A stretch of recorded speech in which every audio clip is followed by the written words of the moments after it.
And it was interesting because those of us that had been paying attention, we kind of could see what was going to happen. Before COVID even, when COVID first started, they made us do this test.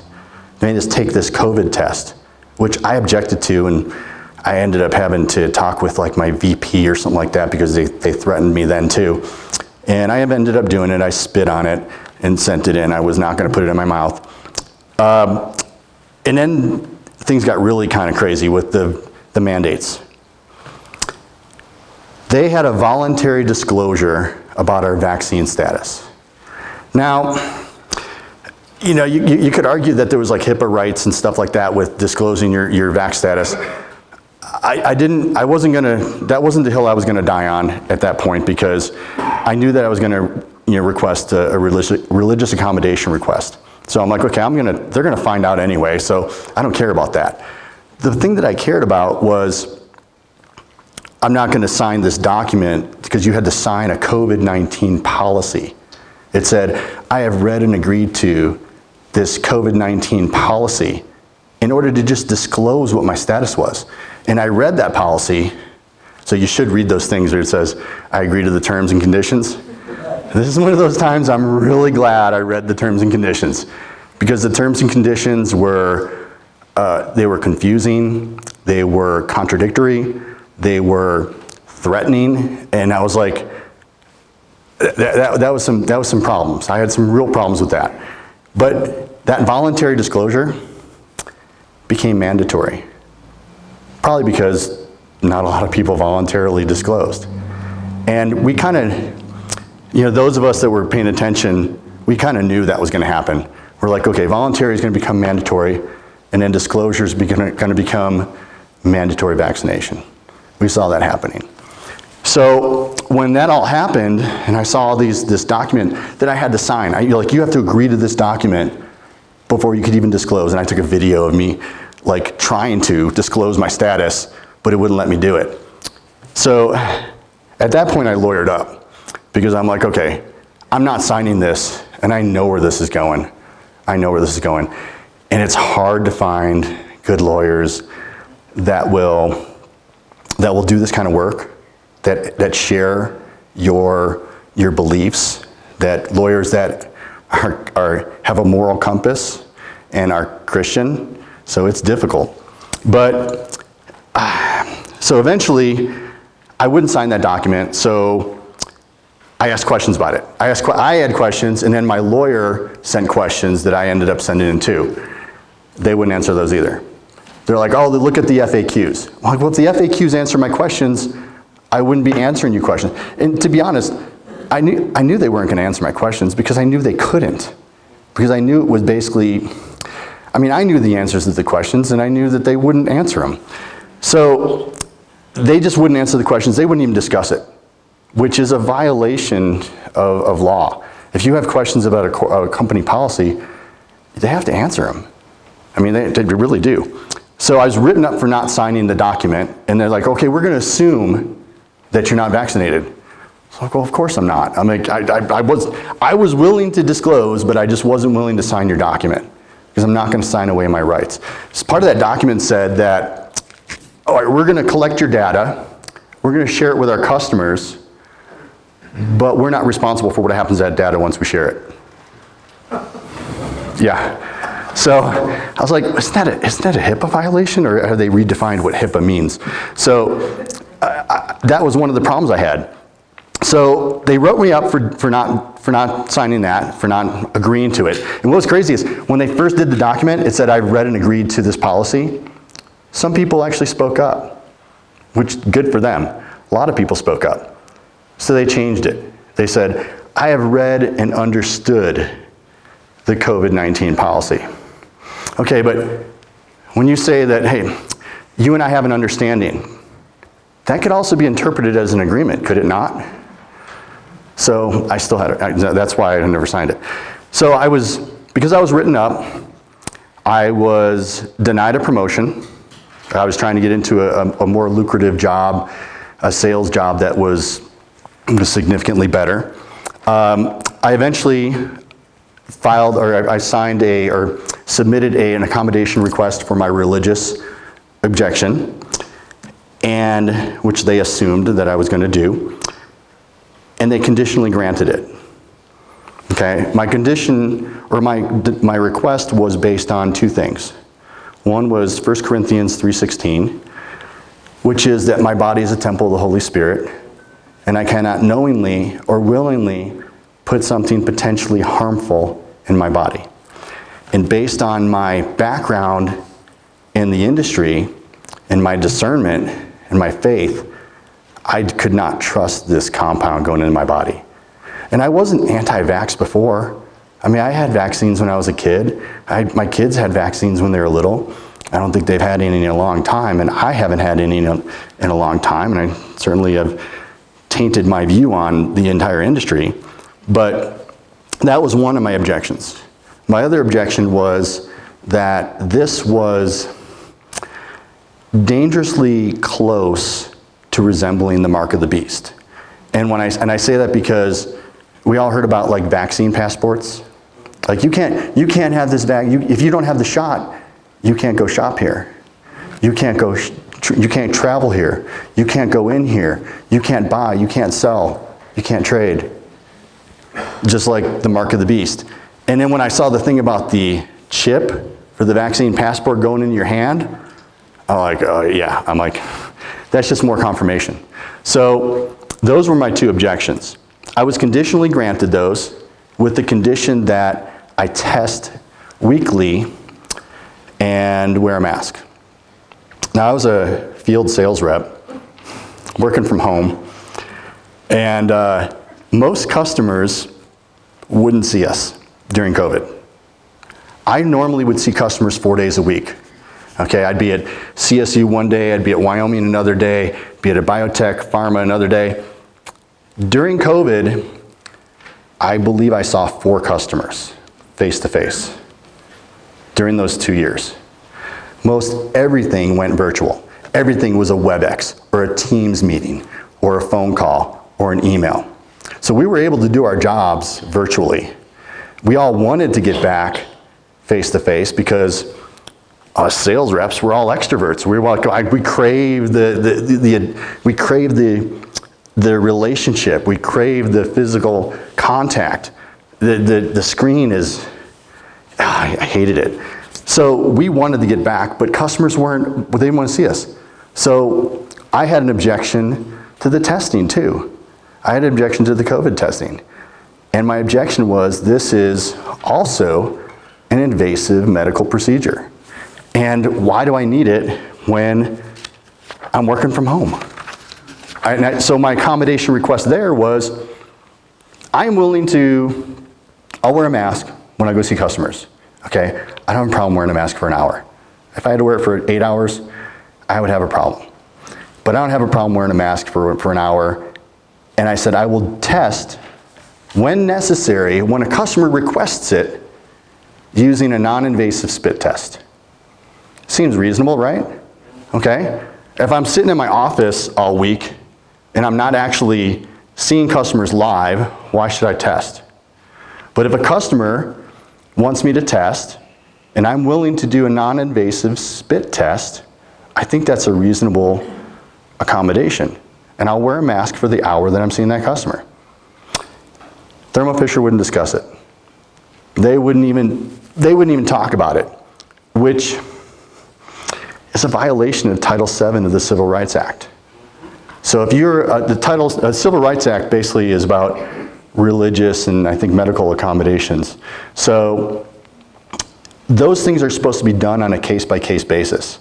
If you say, I've got this objection, they're supposed to have a discussion with you about that objection. Thermo Fisher didn't do that. They said, here's our FAQs. Eventually, I got HR to admit, no, this is the policy we have, and we're not deviating from it. So what it sounds like, or what it sounded like to me, or what I read from that email was, it didn't matter what your objection was. It didn't matter if you were a Christian, Muslim, Buddhist, Hindu, whatever. If you worship the one-eyed spaghetti monster, it it didn't matter. You had the same accommodation, or you had the same rules for you, which is a blanket kind of coverage. And they said they weren't deviating from it.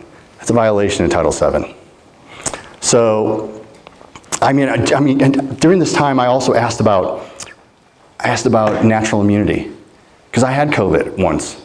I had it once, and I beat it. I never tested to find out that I had COVID. So I'm going to assume that I had COVID, and I'm going to tell you why. Because I was visiting family in Wisconsin, and my son was sick, I was sick, and my parents both got sick. They both did go to the doctor and both did get tested, and they both did test positive. I lost my taste and smell, which was a real bummer because I'm from the Midwest and I love Chicago pizza and hot dogs and stuff, and I couldn't taste it. So it was torture. So lost my taste and smell, parents both had it, son was sick, I'm pretty sure I had COVID. I confirmed that later because I took an antibody test. I tested positive for the antibodies. So that was one of the other questions I had for Thermo Fisher. I said, so I have the antibodies. What is the purpose of a vaccine? The purpose of a vaccine is to elicit an immune response from the body you're kind of like tricking the body into generating antibodies, so that when you come into a full force with whatever it is you're trying to vaccinate yourself from, you're prepared, your body's prepared. But I already did that. My God-given immune system already did that, which the COVID shot allegedly does artificially. So my question to them was, if I already have the antibodies, why do I need the shot? I'll still do I'll still do a spit test, but they wouldn't discuss any of it. It was just insane that I don't think HR knew what to do with me, honestly, because so many people in the industry just took it hook, line, and sinker. Because the industry is, you go walk around CSU or go walk around Wyoming and you'll see a bunch of Darwin fish all over the doors and stuff like that. Most of those people believed it. They believed the shot. And I was a little bit of an outlier, so I don't think HR knew what to do. So I eventually filed a complaint with the Equal Employment Opportunity Commission in March of 2022.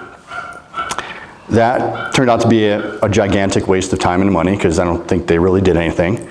Fortunately, I got in at the right time, and I'll talk to you about that too. 6 weeks later, I get an ultimatum. Again, I'd been threatened and coerced and intimidated throughout the 10 months that this all happened. And 6 weeks later, I finally get another ultimatum saying, you need to get the shot or you're going to be put on unpaid leave. So I'm like, well, I'm not doing that. Nothing's going to change my mind. And nothing. No way I'm accepting the mark of the beast. No way I'm putting something potentially harmful in the temple. So they put me on unpaid leave in May for a month. And I think that was because, a lot of people live paycheck to paycheck. Okay, a month of unpaid leave. Thankfully I had enough savings to get through that. And then they terminated me in June. And what's crazy too is, and I've spoken about this, I think this is the third time, and I haven't talked about this every time, but during that 6 weeks where I didn't hear from them, after I filed with the EEOC, I had another God moment that was really cool. Nobody knew, so when I got the ultimatum on like a Tuesday night or something like that. Because a lot of times I'll work, and after work I'll hang out with the family, and then I'll go do emails at night. Okay, when everybody else is in bed, that's when I catch up on emails. Stacy's already in bed, my wife's already in bed, kids are in bed, I'm doing emails, and I got the email saying, I'd be put on unpaid leave and terminated.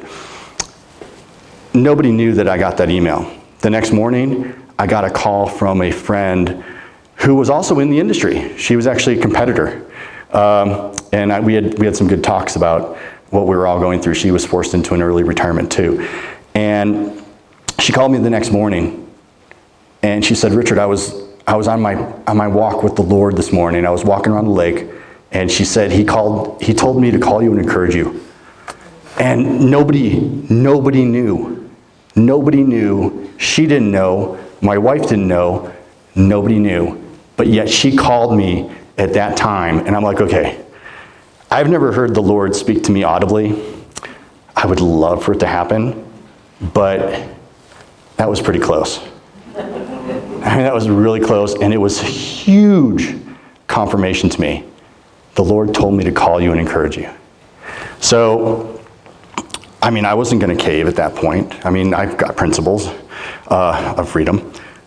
and I couldn't.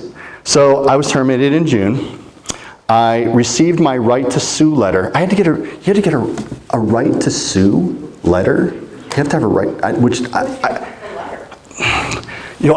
that's a good question. So I got the right to sue letter around Thanksgiving, right around the holidays, and then we ended up filing a federal lawsuit in February of 2023.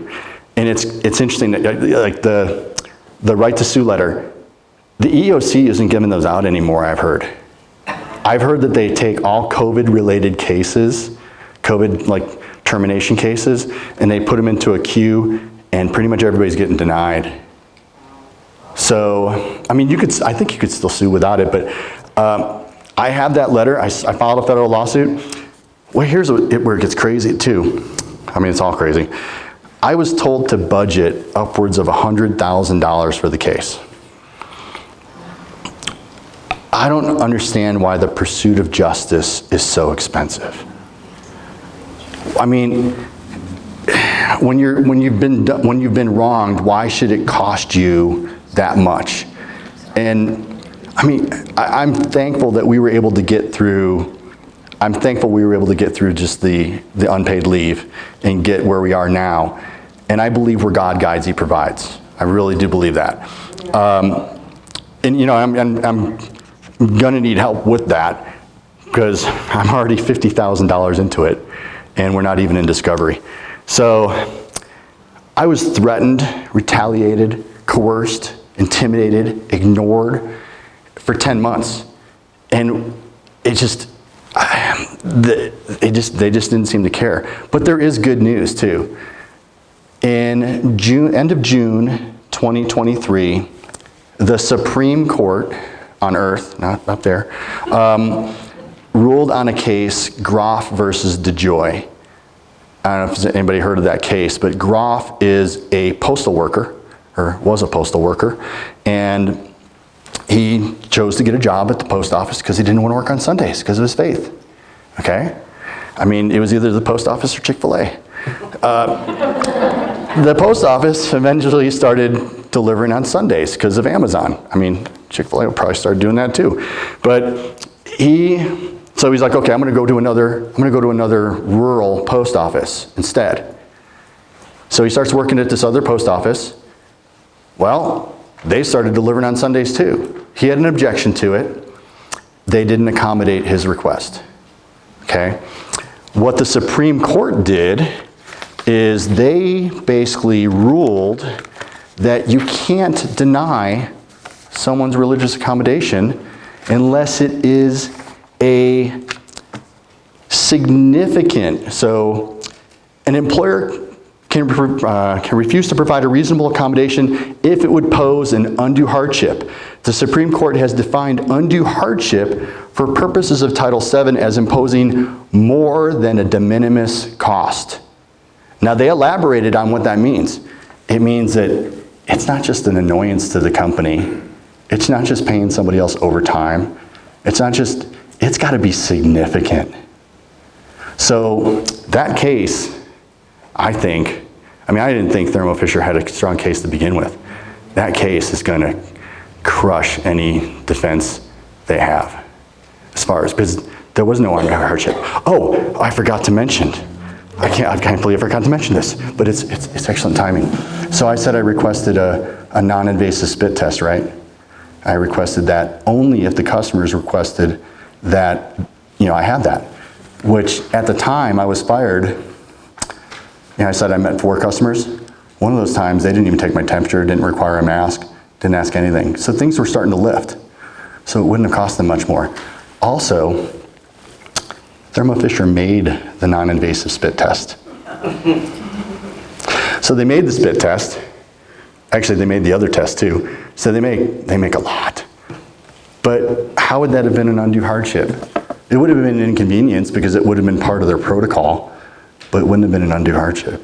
It's cheaper what you were asking. It would have been way cheaper because I was barely seeing customers, and even when we were starting to see them, it was opening up again.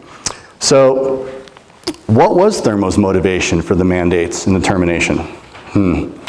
I have some theories. So they said that it was based on the mandate for federally contracted workers, because they do have federal contracts. The CDC was one of my customers, even though I rarely ever went in there because it was such a pain. We'd usually meet off-site, so not a big deal. They had mandates from their customers.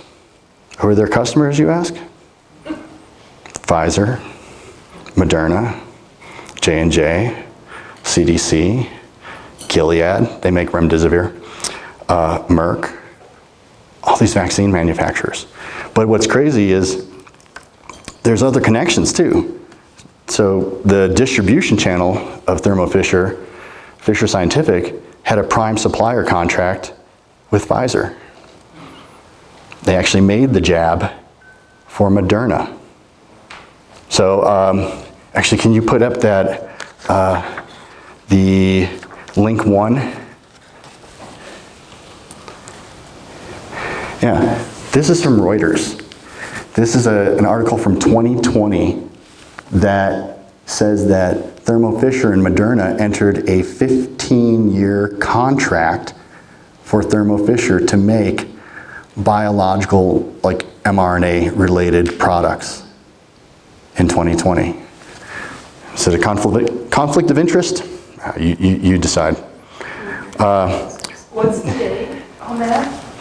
It is 2020, I believe. Can you? Oh, 2021. Oh, that's a picture. Oh, February 23. Yeah. Taken December 11, 2021. So I thought the article was from 2020, but I actually have it here. It doesn't say. Yeah. There's no conflict of interest there, is there? I don't know. You decide.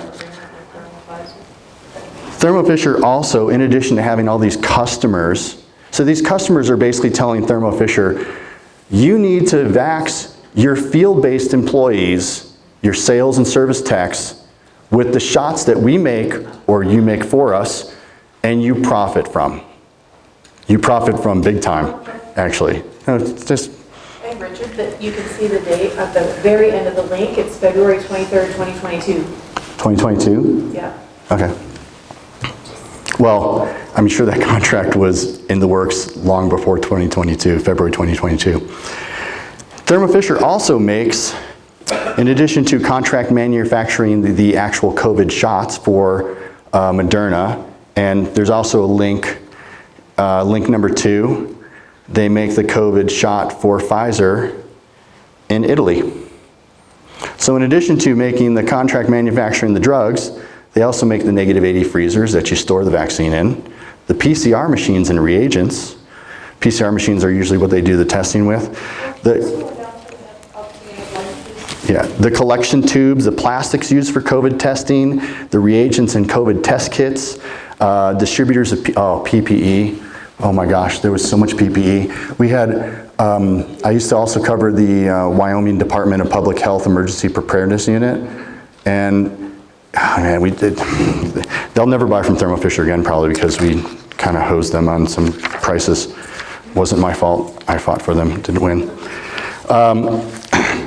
In addition to that, Thermo Fisher, and this is on link number 3, Thermo Fisher was granted a $192 million grant from the federal government, or basically us taxpayers, in November 2021 to build a manufacturing facility for plastics in North Carolina. These were plastics that were used for COVID testing. This plant wasn't supposed to be up and running until 2024. And I remember when I was still working at Thermo when this came out, and they were telling us like, oh, we got this great grant, $192 million, which is really nothing to them. $192 million is nothing to them. And they're like, the only caveat is that the government gets first dibs on product if they need it. That was the only caveat. So it wasn't supposed to be done until 2024, but they ended up buying another facility, and that's on Link 4, for $42 million. So where's the other $150 million of our taxpayer dollars? I don't know. Hunter Biden? Yeah, they went to Ukraine. They went to Ukraine. That's actually, Specifically to Zelensky. yeah, it's not funny actually though, because it's probably true. So Thermo Fisher profited immensely from COVID, but they weren't the only ones. Hospitals were paid more to treat people with COVID. Failed drug remdesivir, where I mentioned Gilead made that and Thermo Fisher was a prime supplier to them, was used in hospital protocols. I don't know why. I mean, there's a lot of evidence that showed it caused some problems too. New York Times admitted, and I have that, I didn't give you that link, but it's from, if you look it up, New York Times admitted in 2023 that 30% of COVID deaths weren't related to COVID, okay? If the New York Times is admitting that up to 30% weren't related to COVID, it's probably higher.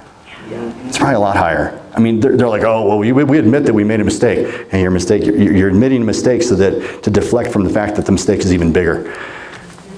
Grants were handed out like candy for COVID. I mentioned I cover several universities, and there's another university, in this state that, probably doubled their spend, would spend, I was getting POs for over $1 million for PCR machines and PCR test kits to test all the students. You want to influence a scientist? Give them a grant. And it's what's crazy is, these $1 million POs, I barely got any of that. I had a PO one time at CSU for like $130,000, and I remember calculating my commission, and it was like $120. So, we made commission on volume, not on single deals, but the grants that got put out to the universities to test the students, to test the wastewater, to do all this stuff was ridiculous. I had cut labs that would be penny pinching me, like, about a $5 box of gloves, which became like $20 during COVID. All of a sudden have like $80,000 for an automated protein extractor, or $80,000 for a real-time PCR machine. Wow, we got all this money now. Marjorie Taylor Greene talked about these numbers in a COVID committee, congressional COVID committee. Pfizer received $15.27 billion from 2020 to 2022 from the federal government, or us. Moderna received $9.9 billion. Pfizer had a 23% increase in revenue in 2022. They had a 95% increase in revenue in 2021. Moderna was a really small company before. They had a 1,238% increase in revenue in 2020. They had a 2,200% increase in revenue in 2021. Okay? Now people love to blame pharma and stuff, but they weren't the only ones. So Thermo Fisher had $25.5 billion in revenue in 2019, okay, before COVID. That went up to 32.2, to 39.2, to 44.9 in 2022.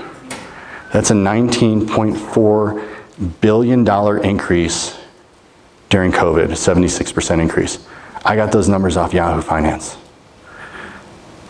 Thermo was making so much money, or at least this is my theory, we were getting bonuses of a week's pay every once in a while. They would do it to anybody who was like below a certain management level. Thermo Fisher has 130,000 employees worldwide. They were giving a week's pay to every employee worldwide.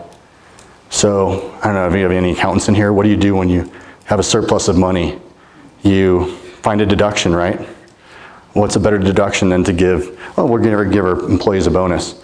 So, I don't know what the average pay is. Let's just say for kicks, it's $52,000 a year, which, you know, you got some highly compensated employees, you got some people that probably work in the warehouse, don't work a lot, make a lot. Let's just say it's 52 for easy math. Let's say 120,000 employees got that bonus, or let's say even 100,000. That'd be $100 million every time they paid out a week's bonus. They did that 7 times. In 1 year, Well, during the course of COVID. 2 years. Yeah, and I actually missed the last bonus because I got fired. It was during 2 weeks, I think. But yeah, I missed that one. But that's a lot of money. I mean, what do you do when you got a lot of money and you don't want to pay taxes on it? You find a deduction. So I wanted to also talk about, a lot of people probably know about emergency use authorization. You've heard that used for COVID, right? But do you understand why it was used? So emergency use authorization is a way to fast track that chart I showed you. It's a way to fast track that when there is an emergency for a drug that there's no other treatment available, okay? You've probably heard people talk about ivermectin, hydroxychloroquine, all those drugs and stuff like that. Why did pharma attack ivermectin? Well, it's not, it is. So it's Pfizer, ivermectin was a Merck drug first. So it was a Merck drug. But what happened is the patent expired. And what happens with a generic drug is once the patent expired, it's now a race to the bottom to see who can make it the cheapest. So that pill, you're like, oh, that's going to cost $300 to make that pill. Well, now they don't have to worry about the clinical trials. They don't have to worry about the marketing. They don't have to worry about all this stuff because the doctors are prescribing all this stuff already. They're just going to now prescribe the generic. So you guys have probably all taken azithromycin or a Z-Pak from Pfizer. So that was the kind of compounds I worked on when I was at Pfizer. We would take that compound or clarithromycin or erythromycin or some sort of macrolide, it's a kind of structure, and we would take off a functional group and put something else on, take off another group or cleave something and try to help that it would bind to the cell better. That's basically what we did for 5 years. And you've probably taken azithromycin, now you get it, it's generic. Is Pfizer going to make azithromycin anymore? No, because there's no profit in it. I mean, even if they sold that, like let's say, I'm just pulling numbers out of the air, but let's say that pill they charge you, or it costs $1 to make, and they sell that pill for $8. That's a really healthy margin, but it's not nearly as healthy as the margin on a drug that has a patent, where you can charge $300 for that $1 pill to pay for your clinical trials and stuff. So that's why they poo-pooed on it. Now, ivermectin was discovered in 1975. The first vet application was 1981. It was approved for human use, not horse paste, it was approved for human use in 1987. It's been around for 35 years. It's safe and effective. I mean, you could argue that maybe it isn't effective against COVID, but it's at least safe, okay?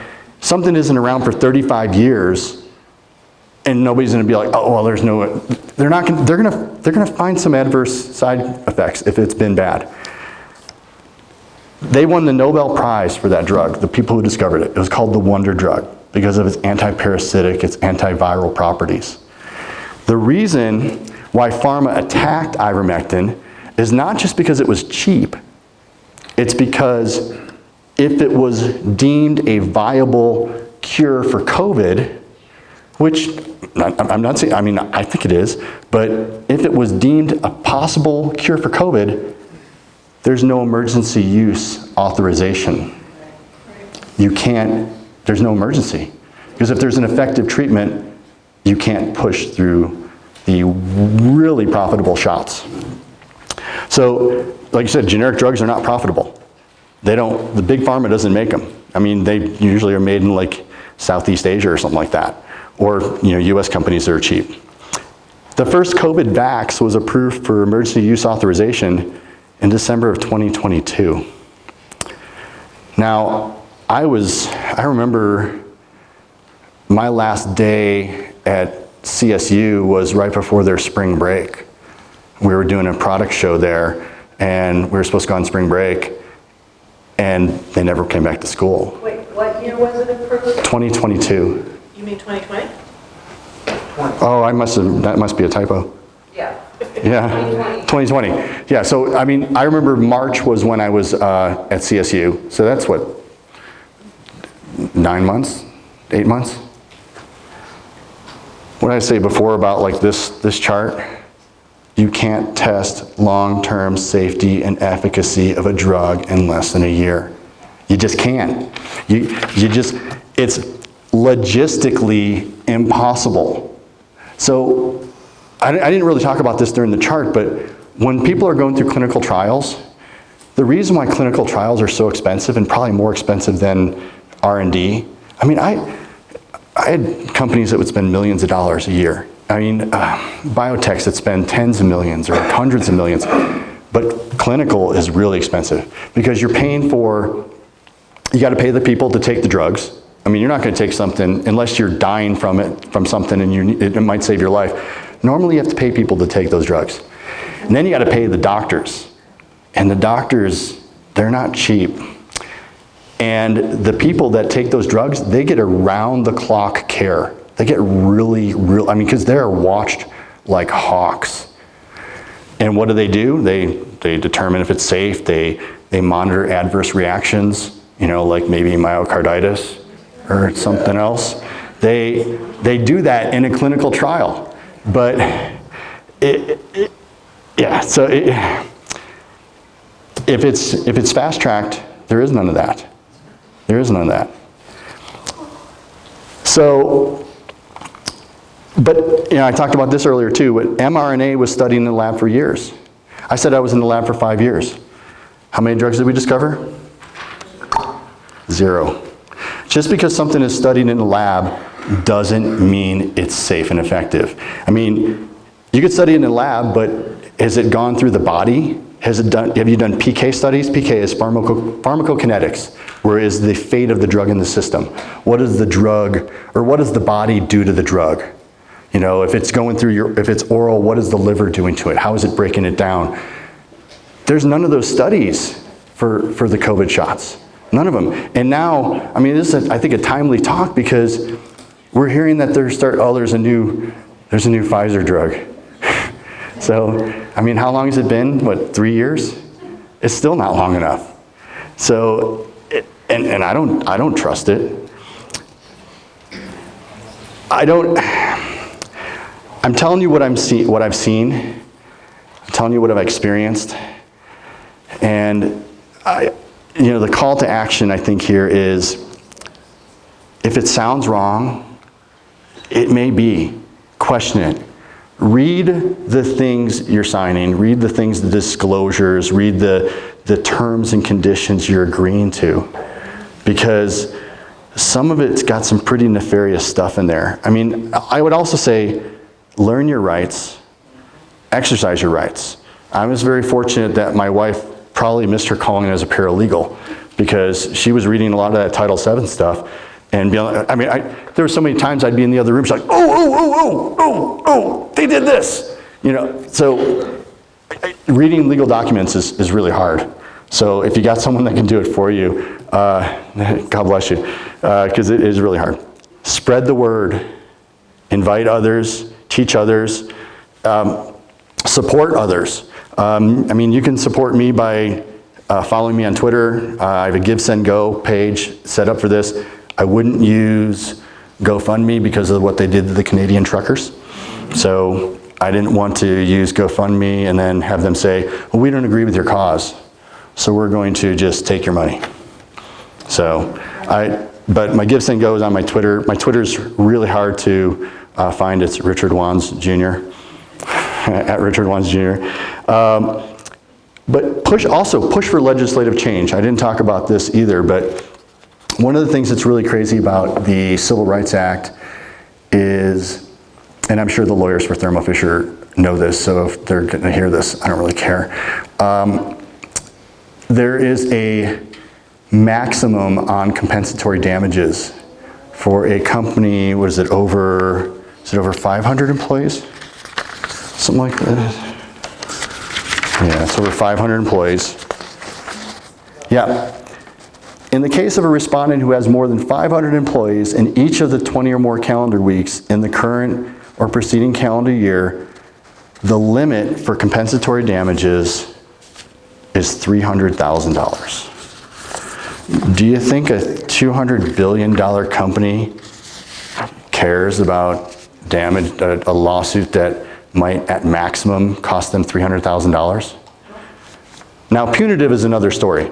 There was a Starbucks worker that won a Title VII case where she got $600,000 in compensatory, but she got a lot more in punitive. And I think they maybe adjusted the compensatory for inflation because it was from 1991. So $300,000 for a $200 billion company, you think they care? So push for legislative change. Look for that stuff. I mean, we have a representative here too. Courage is contagious. Stand up for your rights. Stand up for your faith. Do not let somebody tell you what you can and can't do with your body. Not a body inside you, but your body. So just call on your faith to give you strength. I mean, one of the early scriptures that I heard that really resonated with me and is, Lars mentioned Isaiah earlier, which he's got to be my favorite prophet. I love Isaiah. And my favorite verse in the Bible is probably Isaiah 6:8, which is, and I heard the voice of the Lord speak, or say, who shall I send and who will go for us? And I said, here am I, send me. So early on, I kind of felt like, okay, I have the opportunity to take this case and try to do something about it. Not everybody has that opportunity. I mean, maybe you didn't get fired, or maybe you didn't get, discriminated against, or maybe you didn't get threatened, coerced, or whatever. Or maybe you couldn't find a lawyer to take your case. But I have this opportunity to take this case. So that's why I've done it. That's why I've done it, is send me. So, do I have any questions about anything? Yes. Okay. The mRNA, did I say that correctly? Right. What versions of the COVID vaccination contain that? And I believe what does it mean or do? I believe it's just Pfizer and Moderna. I think the J&J is not an mRNA vaccine. Yeah. So they all have it then? I don't believe J&J does, but I'm not a virologist, so that's not my expertise. J&J was a traditional, but they still had issues with blood clots. Right. Well, because they rushed it. I mean, there's a lot of stuff out there about people having patents on this stuff. I would recommend also, if you want to get into the nitty-gritty and the science, I'd recommend following Robert Malone, who's like the inventor of mRNA. Also, Del Bigtree. Del Bigtree's got a page called, was it Highwire or Livewire? Highwire. He does a really good job, because I heard him speaking at an event. Is it Highwire? Yeah, I heard him speaking at an event in Fort Collins, and we did it right in front of the Department of Public Health. It was awesome. He is really good at taking science and breaking it down and being able to convey it in terms that a person who's not a scientist can understand. And I have a scientific background, but my background's in chemistry. So I'm not a molecular biologist or virologist, but he does a really good job of explaining it. Another person that I think is really good to talk to, or good to listen to, is Dr. Peter McCullough.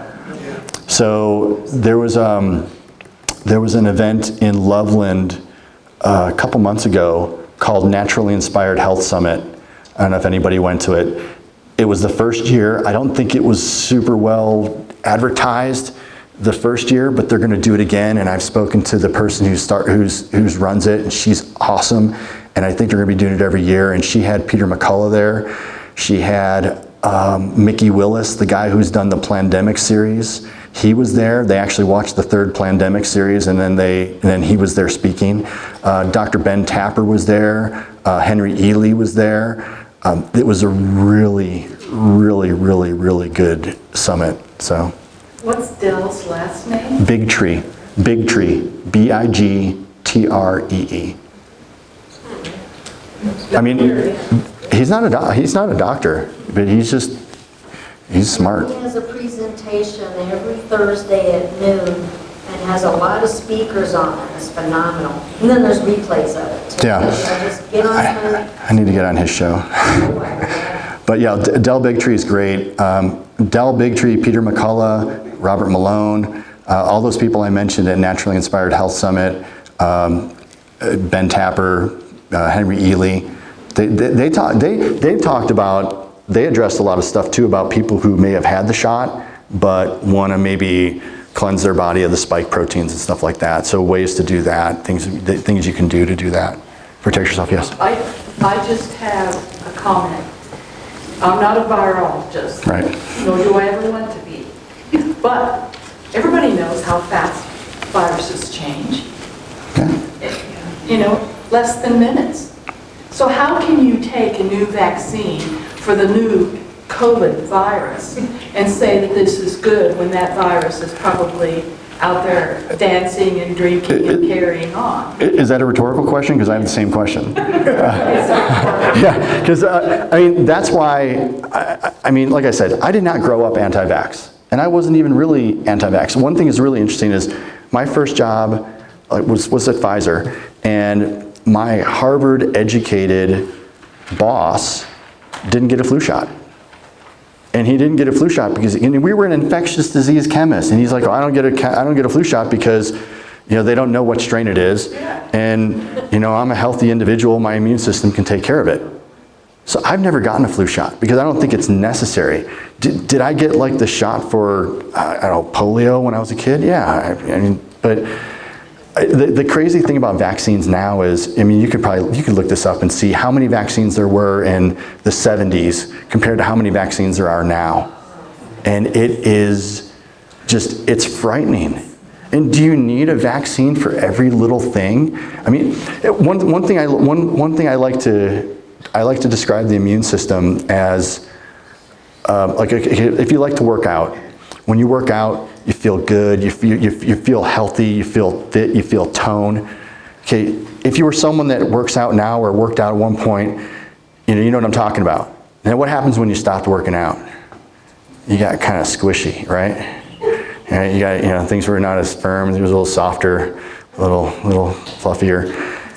That's what I think that's a good analogy for your immune system. Your immune system needs to be worked out. It needs to exercise. It needs to be kept healthy. You can't live in a bubble and expect to exit that bubble, come in contact with something, and for it not to rock your world.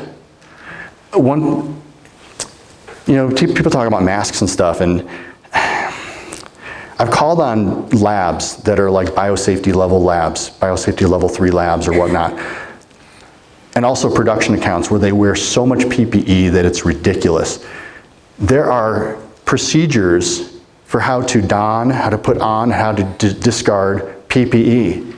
It's packaged even in such a way that it doesn't touch the ground. I mean, it's packaged in such a way that you can put it on so it doesn't touch the ground. And what happens when you're done with that PPE?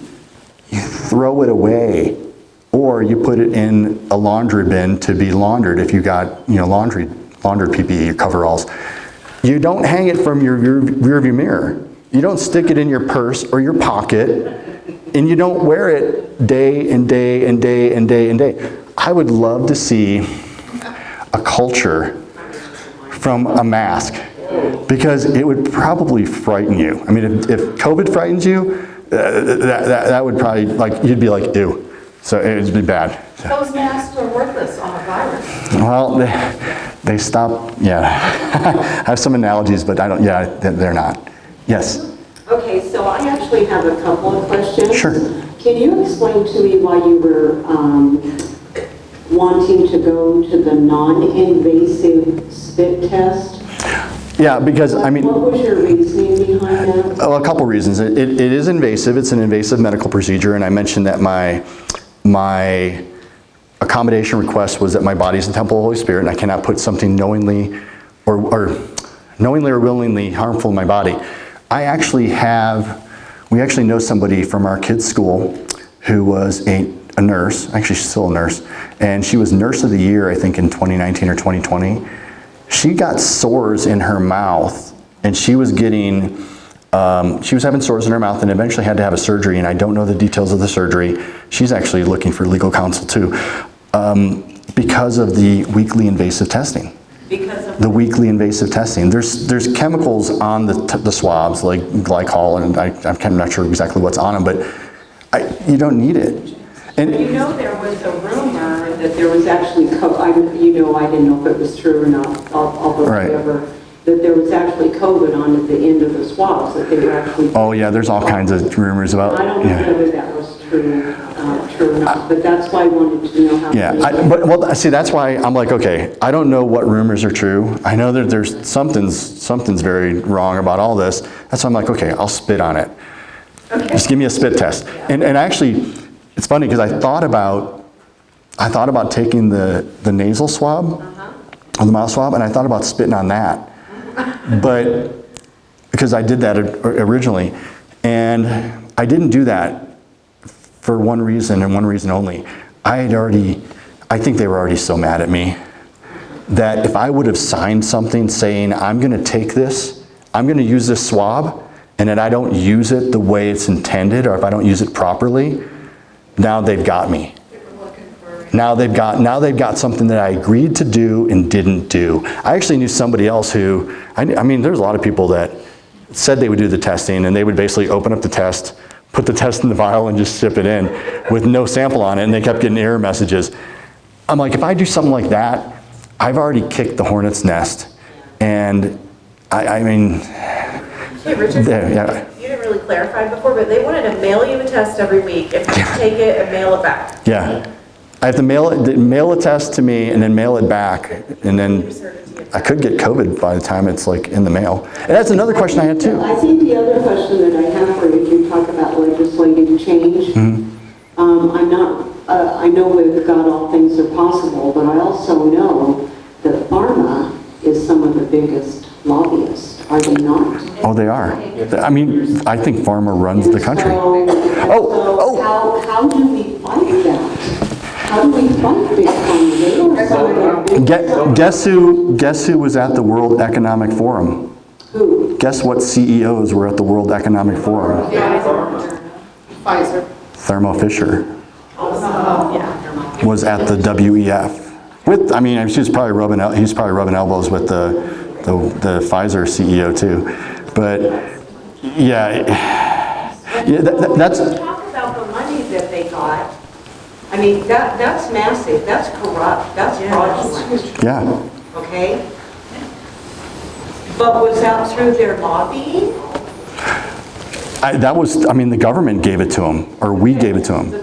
The federal government gave, all those free vaccines, they weren't free. The government paid for those, or we paid for those. Thermo Fisher just made their money because they were profiting from all those pharma companies. Because they made the shot for them. Yes? Pfizer announced after the free shots were gone that they had to raise their prices on the vaccine. Did we get a tax raise, too? Yes. I had forgotten until you were speaking of this, and I had saved this 3 years ago. Someone had showed this to me. The Wyoming Department of Health and the Preparedness and Response, they rewrote the Pandemic Influenza Response Plan. It was originally written in May 31, 2008. It was revised June 30, 2019, 11 years later. How did they know? And Rob told everybody. Yeah. One of the questions, Explaining. That reminds me of telling all of us what was going to happen. are we trying to wrap up? Well, no, I was just going to help answer one of the questions regarding. Oh, one of the, before I forget, one of the questions I made me think of something else. One of the questions I kept asking Thermo Fisher was, please explain to me how I'm a greater threat to anybody in the workplace when, well, first of all, I work from home, when I already have the antibodies and somebody who's had the COVID shot can still get and transmit COVID. They never answered me, and they wouldn't answer because they didn't have an answer for it. And there is no answer. I just, it was all fear. It was all fear and money. Well, I want to share, and I won't name the place because it's a small community here in Cheyenne, Wyoming, but I worked for a place and was told that if you have the COVID shot and you get COVID, your leave will be paid for. Yeah. If you get COVID and you didn't get the shot, your leave will not be paid for. Interesting. How illegal is that? And how do you fight that? I have doctors here in town saying that if you didn't get Oh. the shot, you shouldn't be treated. I have a doctor who's more of a, what do you call them? Stace, what is our doctor called? Natural, he's like more of a naturopath? Oh, and his, No, I don't know. he's a DO. The DO. But I don't know if we have any doctors in here, but I think doctors are really good at taking orders and taking incentives for vaccinating their patients. Well, they're all trained in that. I mean, what does it take to go to, I'm going to really make some people mad, but what does it take to go to med school? You just have to memorize a ton of stuff. And I mean, if you're not a yes man, if you question things, med school's probably not for you.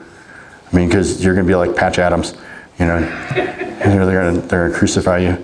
But you had a answer? So, yeah, I was going to answer part of that question. You said Big Pharma is a big contributor to getting legislation passed, and they're also a big contributor to buying off representatives. We have a representative here who won't be bought off in District 12, so, you know, I'll just put a plug in for Clarence, who, you know, did take my place in District 12. So he's, you know, really put that up as my, just kidding. Yeah, and, but every year, or every campaign year, anybody who's running for campaign for an office position has to submit and provide their financial donors. There's a donors list that you have to, as a legislative member or something, any office, political office, you have to disclose who your donors are. And it's public knowledge. Anybody can go get that knowledge and look at those donor lists. And you can see, it's online, yeah, the Secretary of State's office. And you can see who accepted funds from Big Pharma. And you know what? Don't vote for those people. I mean, we can vote people out. And yes, we've got several like Schwanitzer, Brown, Gordon, Eklund. These people have all accepted funds. Vote them out. You got rid of Cheney. You can vote the other ones out too. So we can do it. Yeah. You were going to say? Yes. So the argument that some folks make when you say, well, your House rep or your senator took money from pharma, is they look, yeah, but it was only $500. Here's the thing. Elections are getting more expensive in Wyoming. This next election next year is going to cost a lot more than the preceding one because we're competing now. You know, Landon Brown hasn't had a good competitor yet, but guess what? That's happening. That's going to happen. And so elections are going to cost more. Big Pharma's going to pony up more too, and it'll get up to the max that a PAC can give. Yep. Yeah. Speaking of cost, and you know, I guess a shameless plug for the Give, Send, Go thing. I mentioned before that, like, my attorney said the budget upwards of $100,000, and I know that sounds, well, it doesn't. I know it is a lot of money, and it sounds daunting. So, I mean, I have a Give, Send, Go page, and I mean, if you can contribute, I'd rather have 20,000 people give me $5 than 10 people give me $10,000. I mean, I'm probably gonna need more than 100, but it doesn't take, I mean, I'd rather have an army of people helping fight this than, you know, it sounds daunting that, you know, it's like, oh my gosh, I'm not gonna make a dent. It does make a dent. And I didn't say where my page was, I just said my name, but my page is Help David Sue a Biotech Goliath. So, and it's funny because I've seen so many messages and so many prophetic things about David and Goliath, and it warms my heart whenever I see that. It gives me confidence, encouragement when I see that stuff. And I think I even said something to somebody. It said, like, you know, they don't think I have the stones, but I do. You know, just a reference to David. Yes. Oh, I just want to comment. All the committees are working on bills for the next legislative session. If you want to have a voice, show up at the committee meetings.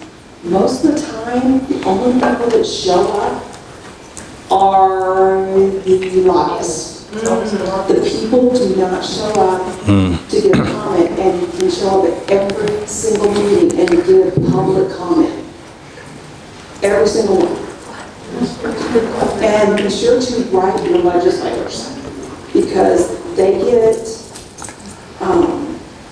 if you want your voice heard, send them, every single one of them, whether you're on the committee or not, you have a comment on a bill, write them, message them, email them, because they need to hear from somebody besides the left, and they need to hear from somebody besides the lobbyist. Yeah, I mean, I would echo that too. Get involved and be vocal, be courageous. I mean, don't let Wyoming become Colorado. They're trying. I mean, they're trying to make Colorado California, and it's painful because I used to live in California, and it's just nuts. Yeah. What's the name of your thing again? Help David Sue? Help David Sue Biotech Goliath. I mean, if you look up my name, there's not many people with the last name Wands. And if you forgot how to spell it, it's Snow spelled backwards. So. What is Highwire? I have no idea. That was Del Bigtree's site. And is it a .com or? Yeah, I think so. He's really good. Highwire.com. Or just Google Highwire and Big Trees, and you'll find it. If I don't find it, I'll write you. Thank Yeah, he's good. Yeah, no, question. Yes, you mentioned there's 120,000 employees of this particular company. Yeah, 130. Or 130. So are you the only one suing them? I'm the only one that I know of. I know several other people. As a matter of fact, there were several other people on my team, which was, you know, maybe 14 or 15 people that did not get they didn't get the jab. One of them ended up getting the jab because, you know, she just caved. And then there was another guy that was working for a different division. I know he didn't get it, but I mean, like I said, the industry is. These people, it's tough. I mean, it's, you know, what I'm doing, I'm basically kind of putting everything at risk. I mean, because I'm essentially blackballed from the industry.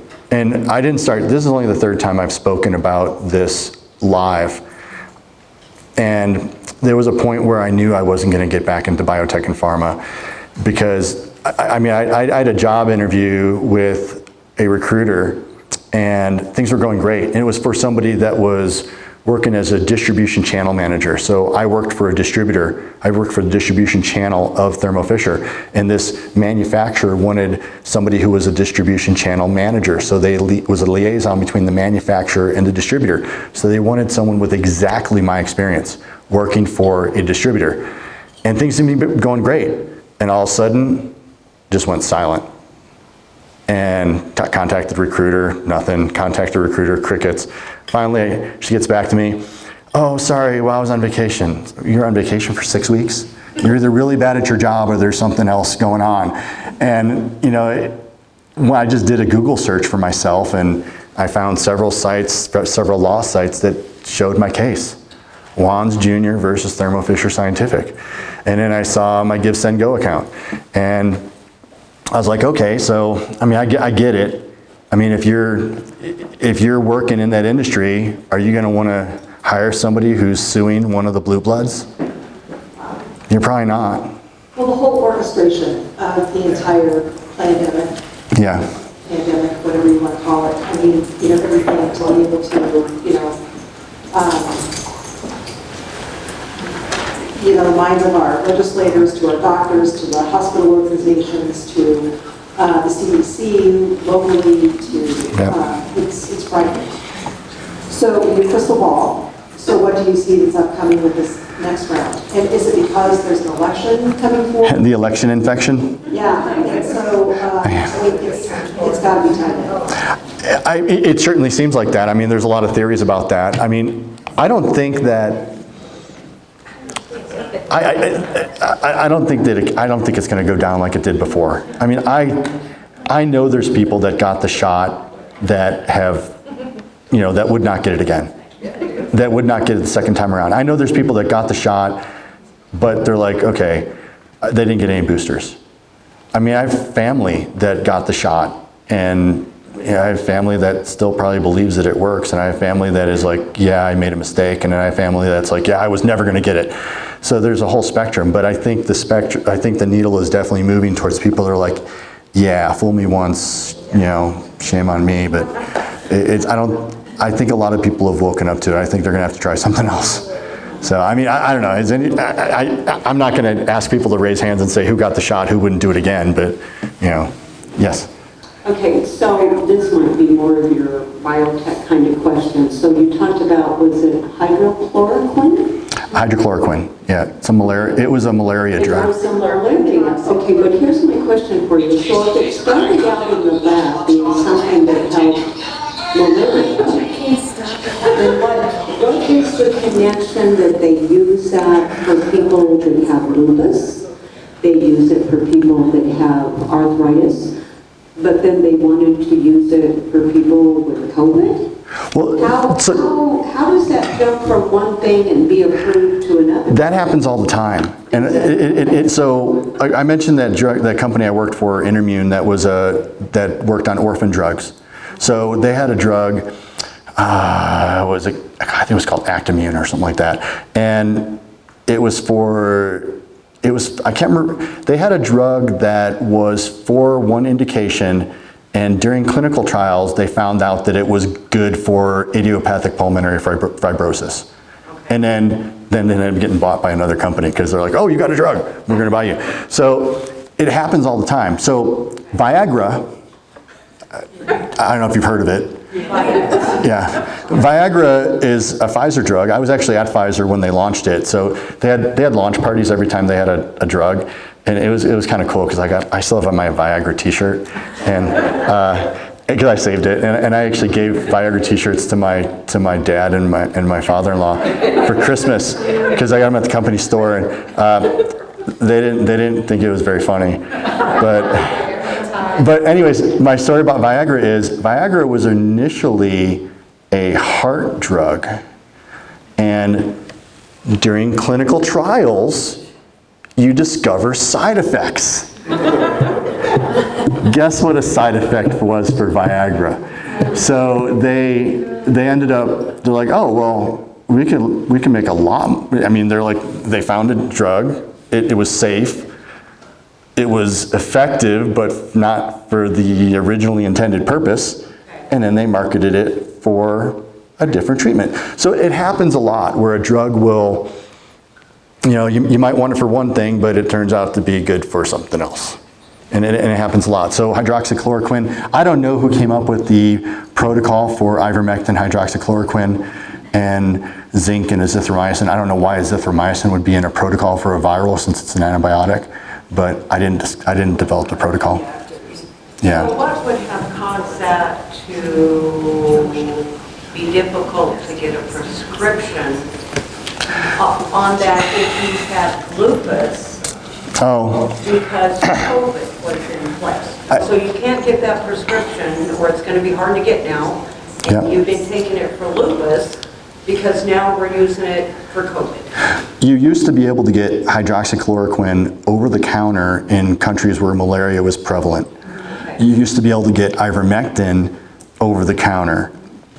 When doctors were prescribing it, you know, we talked about the pharma lobbies and stuff like that.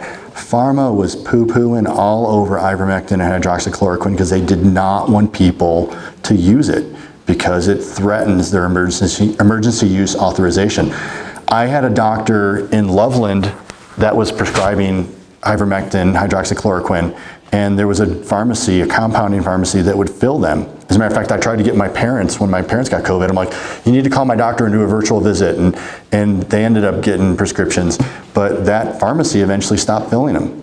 I mean, if you want ivermectin and hydroxychloroquine, your best bet is to probably get it from an online pharmacy in India, which can be sketchy, you know, but it's difficult. I mean, I wouldn't take horse paste, but King Supers will kill them, and Walgreens won't. well, yeah, I'm sure the big ones won't. King Supers will. Oh, will. Yeah, both of them. Well, they wouldn't always. They wouldn't always, though, will they? Would they? Well, they did here in town. They did here in town, but I've heard in other places. And the prices are ridiculous. I think it depends on the pharmacy. The prices are ridiculous. I mean, it's just for ivermectin. Oh my gosh, you got crazy. I mean, it should be like less than. Less than a $1. I'd like to see what the price for ivermectin and hydroxychloroquine were before COVID, because it was probably a fraction of what it is now. Yes, demand, supply and demand, but I mean, come on. $10 a pill now or something, it's insane. Yeah, It well. used to be like less than $1. If you could get it from India, is that considered a generic because it comes Yes. from India? Well, it's going to be a generic anywhere.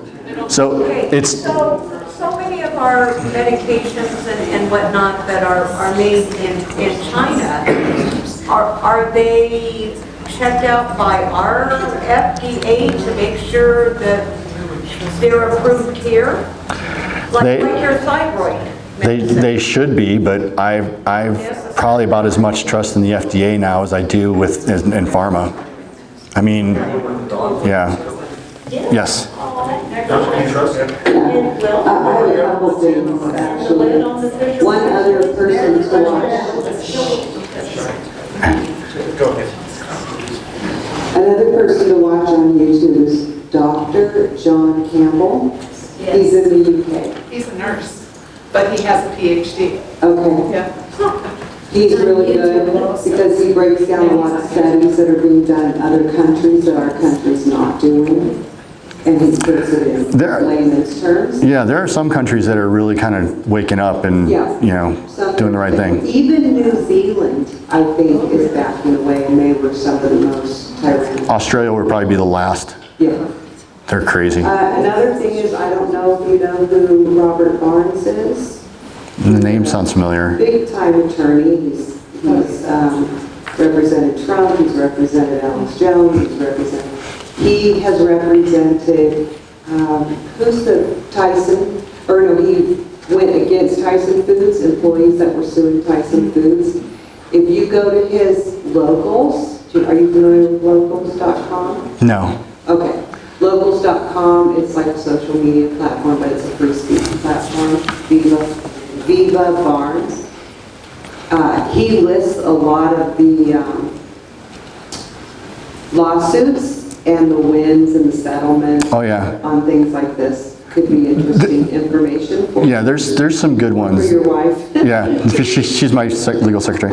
There's some good ones. Groff DeJoy is one. Yeah. There were some teachers that were just reinstated. There were some firemen that were just reinstated. Police in New York. Yeah, I mean, I'm never going to get reinstated because, I mean, they gave away my territory and I don't trust them. I was a sales rep too. I'm actually really, when I got terminated, or when I got put on unpaid leave, I kept saying, I'm like, are you sure? I'm like, are you sure you want to do this? I'm like, I already filed a complaint with the EEOC. Like, you're in HR. They're very brazen. Do you not know what I mean, this is the definition of retaliation, to fire somebody after they file a complaint. I'm like, are you sure?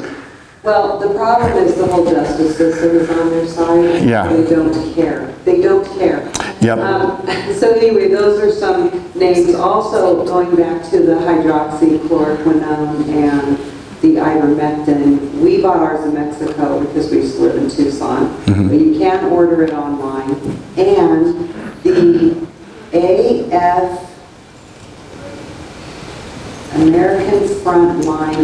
American Frontline's doctors.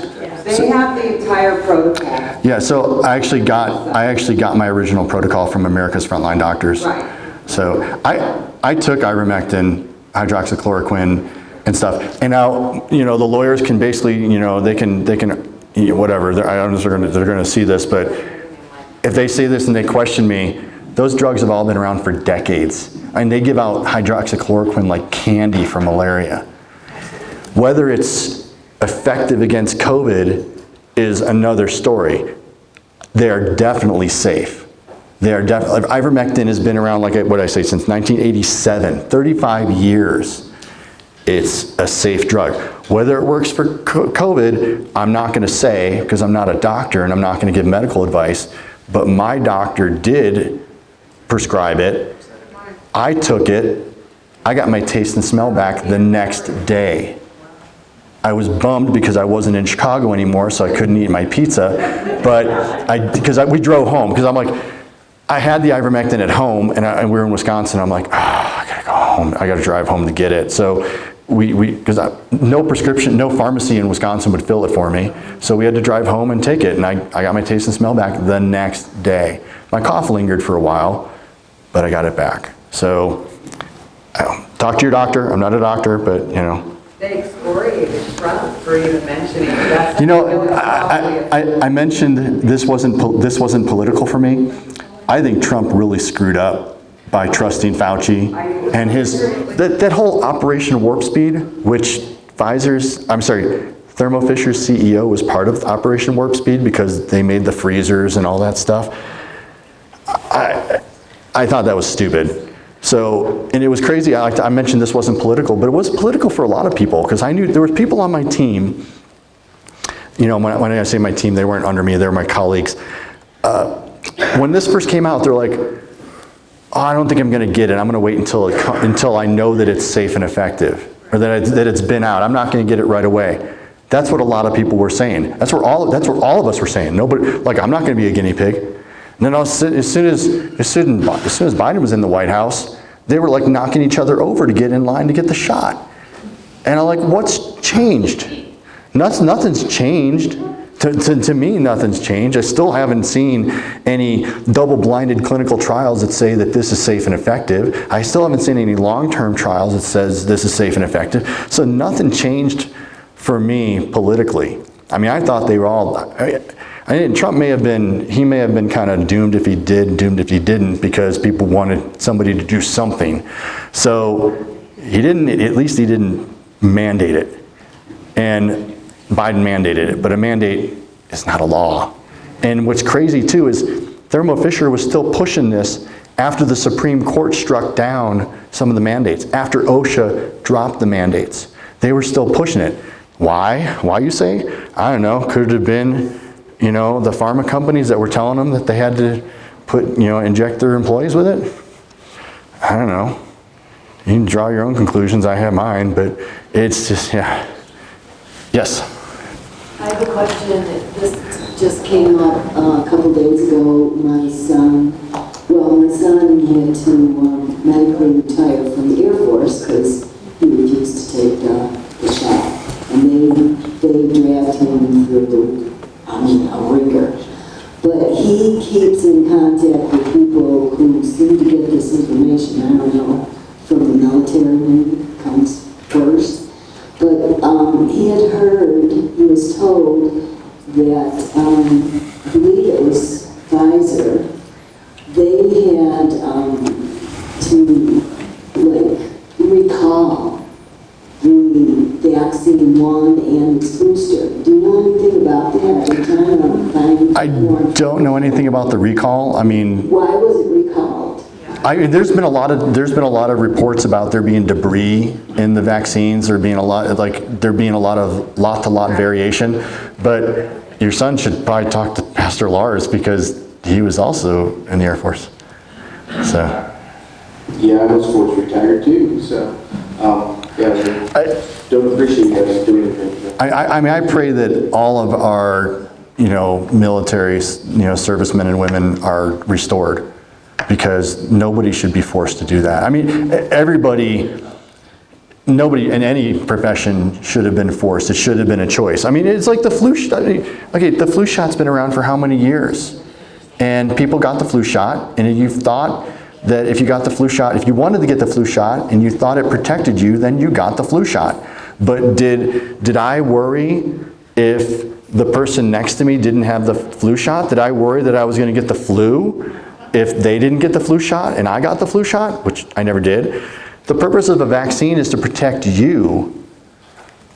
You don't get protected because the person, none of it makes sense. If you had the shot and it was effective, then what does it matter what the person next to you does? Especially if that person already had COVID, has the antibodies. They could never talk, they would never talk about that. It was never, I don't know. What I was doing was not reckless. I was working from home. It's crazy. Yes? Can you talk just a little bit, I kind of already know, but about the complete farce of the PCP testing and what a joke that was? Yeah, so what PCR, what's funny is PCR, when my first sales job was at Sigma Aldrich, and when I first started there, I didn't know what PCR stood for because I was a chemist. And so PCR is basically, it stands for polymerase chain reaction. So PCR is what you do when you take a DNA sample and because it's really small, it's in the cell. You're taking a DNA sample and you are replicating it in a machine, in a polymerase chain reaction. You're developing a chain reaction to create more product to work with. So the test that they're using for COVID, allegedly, is a real-time PCR machine or a quantitative PCR machine, which quantitative means just what it says. It's quantitative, it's an amount. So you can measure amounts. The thing about PCR is if I want to get a hit, if I want to get a read on something, I'll just run more cycles. So you're probably going to, there's a lot of, I think Dr. McCullough talks about this a lot, about why it's a really, and it's more his expertise. He was like at Baylor as a professor there, but I don't know why they were using it. And I don't know, I think that the secondary concern is why do they want DNA? Which, so that the AI looks real, more real. Yeah. It's just, there's a lot of scary things going on, and all we can do is pray for discernment and pray for courage and stand up for this stuff and don't let it happen again. It shouldn't happen again. I hear these things about like, oh, there's going to be bringing mask mandates back and they're going to be doing all this stuff, and I'm like, really? Are people that? Some are. A lot of people who are really angry about what had happened. Yes. And I think they're backing off a little bit. I think they are too. Not to sound like a conspiracy theorist or maybe someone with pattern recognition, but I think it might be, they talk about climate lockdowns, or stuff like that too. So I don't know. I can't imagine the general populace would let this happen again. I can't. Well, I live in Colorado and they're crazier there, so I don't know. Maybe in Boulder County. Chicago, and that's exactly. Oh, I'm from Chicago too. Yeah. The big cities, I can see it. The East Coast, the West Coast. I was born in Chicago. Yeah. Yes. With those PCR tests, I worked at the hospital and refused the vaccine, and it was pretty difficult for them to approve my do not take stuff. But yeah, I had to get tested every week. They had the spit test every week. There's supposed to be somebody watching you some would watch you on the Zoom thing, some wouldn't. But the company that was testing it was one that does DNA testing. And I'm thinking, they were getting extra money to do this, but what are they going to do with it? So I would write on the bag, I only authorize this, not DNA testing, but they're going to take it out of the bag and it's going to go wherever it goes and it's going to be approved for whatever it's approved for, because I don't doubt that they're not trying to collect DNA specimens possible. I don't disagree, and I don't know why a DNA test was used to look for a virus. I mean, I guess they're claiming that you're testing for the DNA of the virus. Now, is the company Oh. that was doing the COVID test. They were authorized to do. But it's kind of like selling your information. Why couldn't they take that DNA information? I guess not enough people signed up for 23andMe or whatever that, Ancestry.com or something like that. Yeah. Right. Yes. So I used to be a drug rep. I worked for Merck. I was a Merck rep here in Wyoming when they pulled Vioxx, and they pulled Vioxx, that COX-2 inhibitor, because it was literally causing people to have heart attacks. Right. And I'm thinking, okay, well, so Merck decides to pull Vioxx, which was, I don't know, trillions of dollars. But we're seeing the data on this COVID jab and the myocarditis, and yet nobody's well, Pfizer says 70 years later they're going to produce. I know. So can you talk a little bit about that? Because I think that's where my beef is. I experienced it firsthand, going in, talking to these doctors, delivering Vioxx samples on their shelves. Next thing I know, I'm told to pull the samples. These doctors are like, that's a great drug, but Merck made their decision, and then I'm sitting here living in this crazy world, and I'm proudly unvaccinated, and I will not put that crap in my body. Okay. I have other choice words when I'm sitting there. Trying to keep it classy. But I guess my beef is why does Pfizer get to call the shots and be like, oh, we'll produce the data in 70 years? None of us as adults are going to, I'm 40. If I'm here in 70 years, it's a miracle. I don't think it's just Pfizer saying that. I think that's kind of an issue. Yeah. How is that a thing? Except they have to produce it faster though, and they are They, heavily regulated. again, Who made up 70 years to think that? I don't know where that came from, but as far as them not being accountable, I don't know. I hate to be political, but that's kind of Reagan's fault. Reagan, they have immunity. They have immunity, so you can't sue them. And here's the thing: how do you?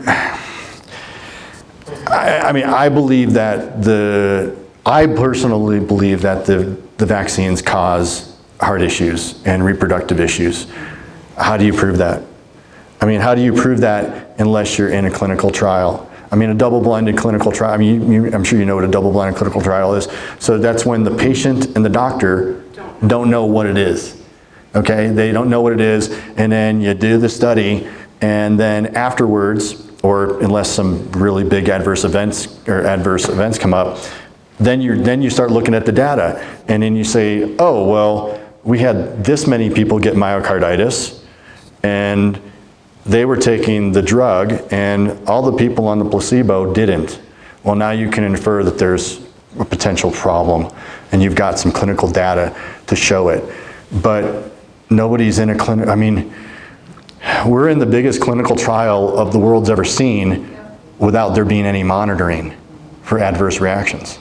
And can we trust the VAERS or VAERS or whatever? I think VAERS is probably way underreported. Here's the thing. How many times, when this first happened, we can ask you if you've had a vax before you get on a plane, before you come over for dinner, before you enter this restaurant. But when somebody gets myocarditis, we're not allowed to ask if they've had the shot. That's because they know the truth. I know. We all know. That was another retort. It was kind of rhetorical, but. So there's basically I'm with you. I don't trust the FDA. It's who do you turn to trust? It's so God. Yeah. Well, yeah, and I do. It's just.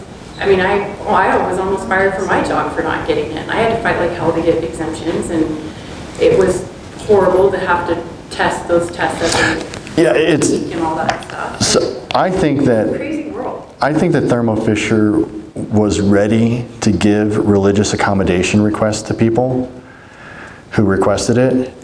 I don't think they were ready to address my religious accommodation or my religious objection to the testing.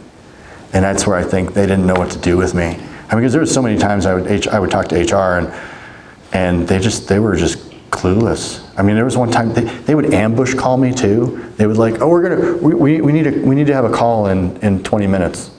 Oh, what's the subject? Oh, we're talking about, you know, they might tell me or they might not even reply. And I mean, of course I knew what it was going to be about. And I remember one time they asked me for a call and I accepted the call via, you know, like WebEx or Teams or whatever it was, because everything was virtual. And I said in my reply, I said, you know, I'm going to be recording this call. And when I got on the phone with HR, it was my HR rep and another senior HR person. You know, we had a little bit of small talk first. I remember I was commenting about, like, he was rocking a really nice beard. You know, and I'm like, oh, Matt, you're really a nice beard. And then he said, hey, Richard, I saw your comment that you were going to record the call. I do not consent to being recorded. Well, first of all, I'm in my house, so I'll record whatever I want. But my response to him was, okay, well then let's reschedule. I love this interaction. I said, well, let's reschedule for a time when my attorney could be present. Good for you. And then the other woman, Robin, she said, you need your attorney present to talk to your employer? I mean, I paused after I said my attorney be present because I'm like, I want this to be awkward. And she said that, and I said, I do when I'm being threatened and coerced. And then there was another awkward pause. And then she's like, okay, we would like to proceed. And I said, very well. So it's just, it was tough. Yes, Lars. I just wanted to add a comment. On the screen you see here, that's Article 1, Section 38A of the Wyoming Constitution. These are things you should arm yourselves with. That is the right to health care access. And this is something every single one of you can rely on when you go before your employer and they say you have to do something medically. Our Constitution says no, you don't. Anything that is put into your body is at your discretion. They cannot violate that. Now, if they do, of course, there's civil recourse for that. It's a civil suit at that point. You have to be prepared to fight for that. But that is black and white writing for you, and you should be armed with that at all times.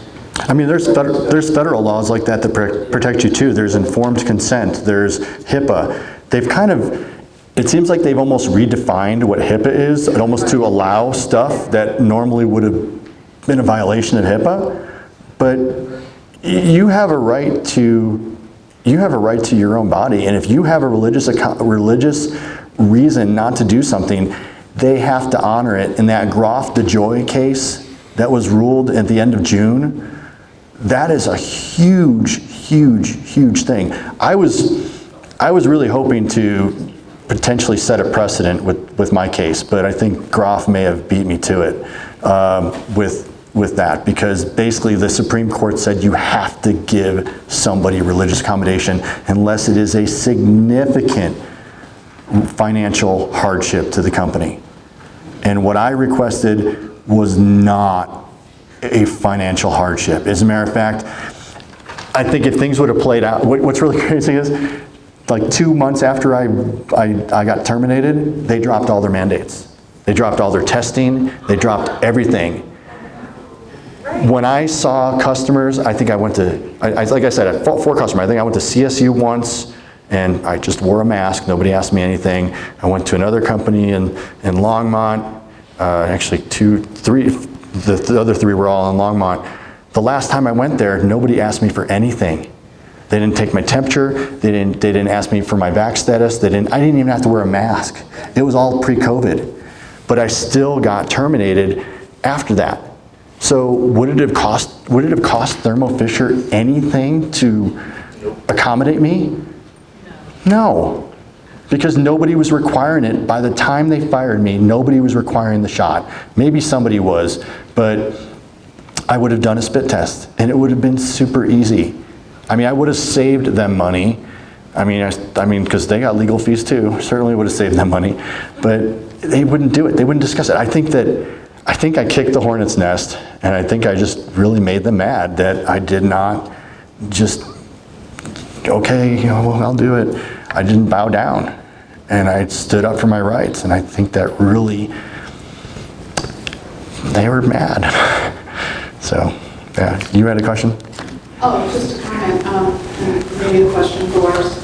So isn't it true that businesses, companies that apply to do business in Wyoming, apply for a business license, agree to support and comply with our Constitution? Yeah.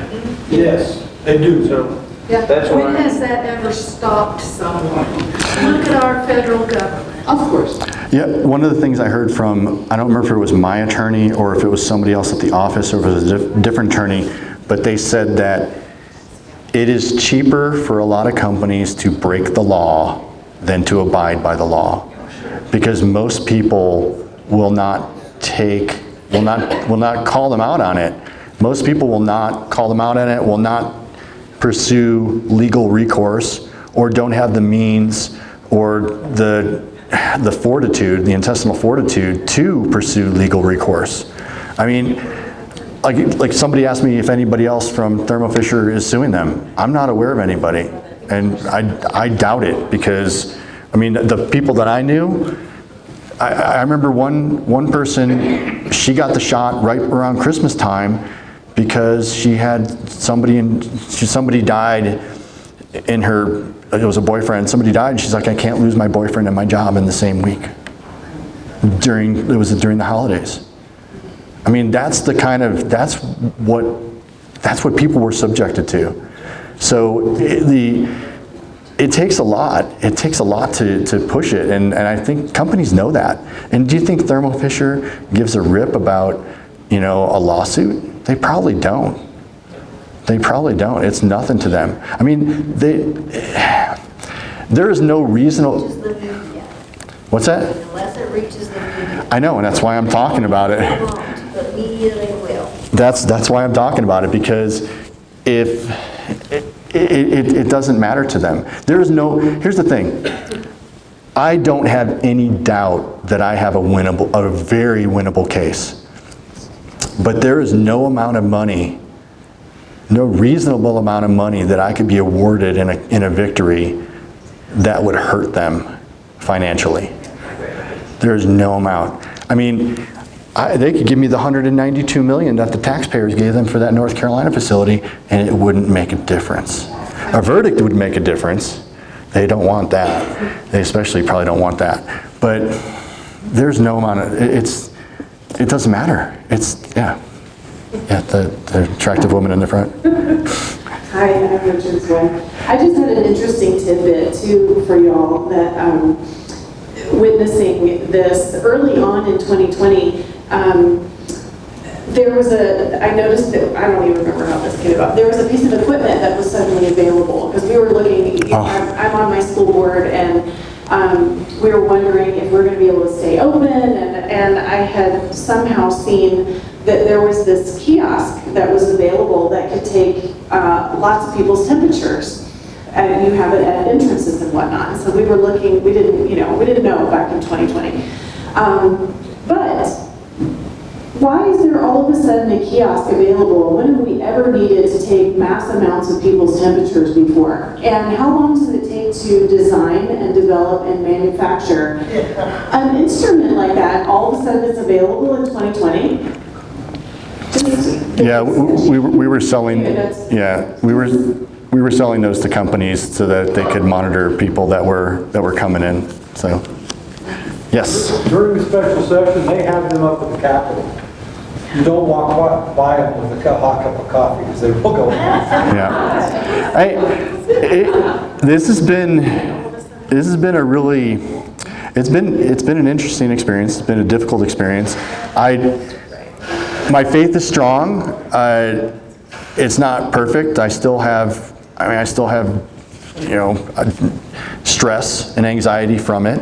I think I'm handling it pretty well. I think my wife and my kids might disagree to an extent. But, you know, I feel called to do this. So I feel called to kind of spread the word. And at least if I help some people with whatever the next wave of nonsense is or tyranny, then, you know, I've done my job. And, you know. I had a lot of friends that didn't want to be around me because I've been vaccinated. I don't want to be around them. Can you speak about vaccine shedding by chance? Oh, that's how I mean, do you have like, I'm not a scientist, so I was just curious if You know, it's a real thing. I was going to, so when I was at the Naturally Inspired Health Summit, I was going to ask that question of Peter McCullough. Oh, I'd love to. And somebody beat me to it.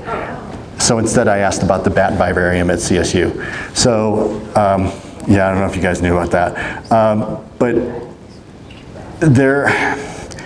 I don't know that there's a solid answer for you, because some people say like, oh, you only shed for this amount of time, or some people say, oh, you continue to shed, and other people say, oh, you can take these supplements to, you know, help reduce the spike proteins.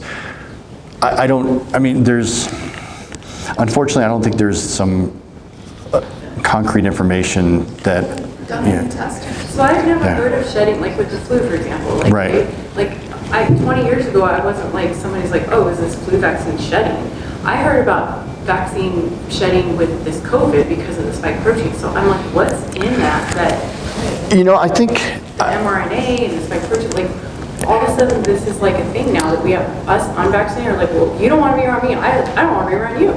I think Del Bigtree also does a really good job of talking about the spike proteins. And, I mean, if anybody, because I remember him talking about it in Fort Collins when we were in front of the Larimer County Department of Public Health, and he was talking about it, and it was fantastic. I mean, it was really good. I'm not a microbiologist, I'm not a virologist, so I can't really address the spike protein stuff, and I don't know that there's concrete, agreed upon information out there about it, about shedding and spike proteins and stuff. Yeah. Hey, on Thursdays, Yes.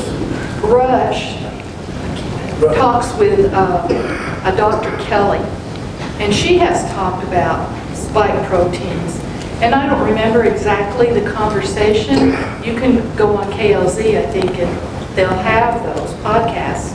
But it sounded to me like they don't have a concrete answer yet on how to get rid of those. Yeah, I mean, and it's, as far as like being around people, I don't know, it's, I guess, addition by subtraction, if they don't want to be around you. But we have family members, like we just went to visit some family in New Mexico, and the adults were jabbed. I mean, I hope they didn't get their kids jabbed, but the adults were jabbed because he was in the military, and he had to do it, and then his wife did it, I guess, out of solidarity. But I don't know, you know, I don't want to cut off my family because they maybe have or haven't gotten it. Fortunately, most of my family did not. But we do have friends and family that did. And I don't know, if somebody doesn't want to be around you because they don't respect your choice, then see ya. Don't let the door hit you where the good Lord split you. So. I have two Bible verses that I'm relying on a lot these days, and one is that, I don't know the verses, but the prayer around it is, Lord, you said we could drink poison and it did not harm us, and I'm taking you literally on that. And the other one is when Paul was bitten by that snake, and he shook it off into the fire. So he was literally injected with poison, and he was fine. And so I just pray that way. Amen. Word. Yeah. The two doctors that are on Thursdays on Rush for Reason is a Dr. Kelly, I lost it now. Dr. Kelly Victory and a Steve House. And she is, she's all through the COVID thing. And they've been on every Thursday since this whole thing started. Yeah, there are still, I mean, I was kind of digging on doctors earlier because of their just tendency to just follow orders, but there are still a lot of really good doctors out there that are critical thinkers that are looking at this objectively and giving people good, sound medical advice. I'm not a doctor, but yeah. When in the program, they say, this is between you and your doctor. Right. We're talking about this. This is between you and your doctor. Don't take our advice like this. You can talk to your doctor about what we said, but it's not, you know. Well, I mean, prescribing it. You know? but good luck finding, I don't know how the doctors are here in Cheyenne, but good luck finding a doctor sometimes that will give you, that isn't, yeah, we have a family member who got the shot because her doctor convinced her to get it, and it turns out that he was doing a clinical trial for Pfizer at the time. So, yeah, again, no, nothing to see here. Yeah, yes. I've listened to all of this stuff, you know, since the day one of the, what do they call it, war, where they started the reporting. And, yeah, and they're always talking about these specialists, okay, medical specialists and scientists. And I'm not a scientist out there making all kinds of, publishing and stuff like that. But I do have a brain, and I went to school. I am a teacher. I mean, I'm a retired teacher now. But the science, when you talk about science and you're talking about experiments, you have a hypothesis that you start. And science in and of itself is a debate and a discussion for observations. Yes. And it blows my mind how these experts are not recognizing and acknowledging that it's science. We need this. We need this debate. So true. Science is questioning something. Science is questioning it and then proving whether or not it is true or not, or proving what the hypothesis or disproving it. Natural immunity is science. It's just not the profitable kind. Cheap drugs are science. They're just not profitable. You know, gosh, eating good, boosting your immune system is science. It's just not profitable to pharma. I mean, we talked about the FDA. The FDA drives me crazy because I think we as a country have food that is poisoned in many cases. I mean, there are people that have, gluten issues or celiac or whatever it may be, and they, oh well, take a drug for that. You know, don't eat healthy. Just take a drug for it. And you go to like Europe or something like that, and they don't have those same issues. The thing that I think the biggest thing that concerns me about the drug, oh gosh, and I'm totally just hosing myself as far as like I'm never getting back into biotech and pharma.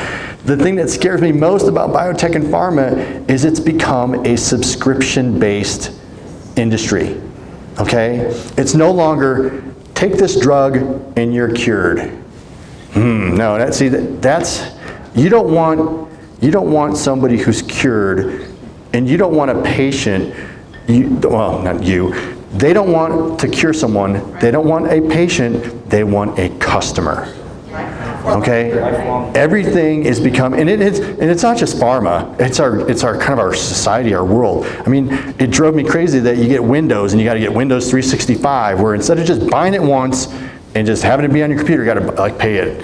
Keep paying it, keep paying it, keep paying it. You gotta pay monthly for this, monthly for that, monthly for this. And while you're paying your bill, don't forget to take your pill. Because you gotta take that every week, or you gotta take that every month. Well, maybe you should take one pill when you're paying your Comcast and the other pill while you're doing this bill. Schedule it so that you can remember. It's ridiculous. I mean, it's all about profit. Nobody actually asked this, but I got reminded when I mentioned it, but are people aware of the bat vivarium at CSU? Okay, so we all know about the Wuhan flu, you know, coming from bats and whatnot, or, you know, that's one of the, Pangolin, what's that? the pangolin. What's, The pangolin, they said some pangolin. oh. The pangolin, red Well, something. there's the National Institute of Health, or NIH, awarded, I think it was $6.7 million to Colorado State University to build a bat vivarium at the Foothills campus, which is just a couple hundred yards from the CDC.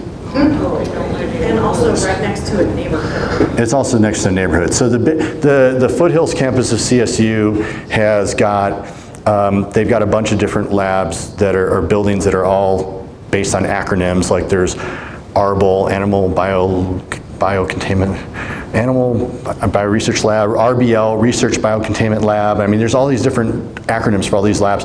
The bat vivarium is going to go in there, and there was like a public, they opened it up for public comment for like I don't know, a day or something like that. On a Friday night, on Christmas break in a snowstorm. Yeah, and I mean, they knew they were going to pass it because they didn't care, because it's like, oh, we got money, so we're going to put this bat vivarium in there. So they're raising bats for who knows what. They say there's no gain of function research. If you want to learn more about that, look up a woman on Twitter, or you could probably just do a search for her, because she wrote an article about it. Her name's Pam Long. L-O-N-G. So she wrote an article about it, about the whole thing, about this bat lab going in at CSU for, I'm sure, more than ethical research. But, it's the people of Fort Collins that know about it are not happy. Yes? In our very first class in military medicine training, ethics class, they taught us about the Tuskegee experiments in Alabama. We are not supposed to trust the experts. We're supposed to question science. Yeah. 1949 Nobel Prize for Medicine went to the inventor of the frontal lobotomy. And why, I don't understand. I don't understand why the Nuremberg Code is not applicable with COVID too.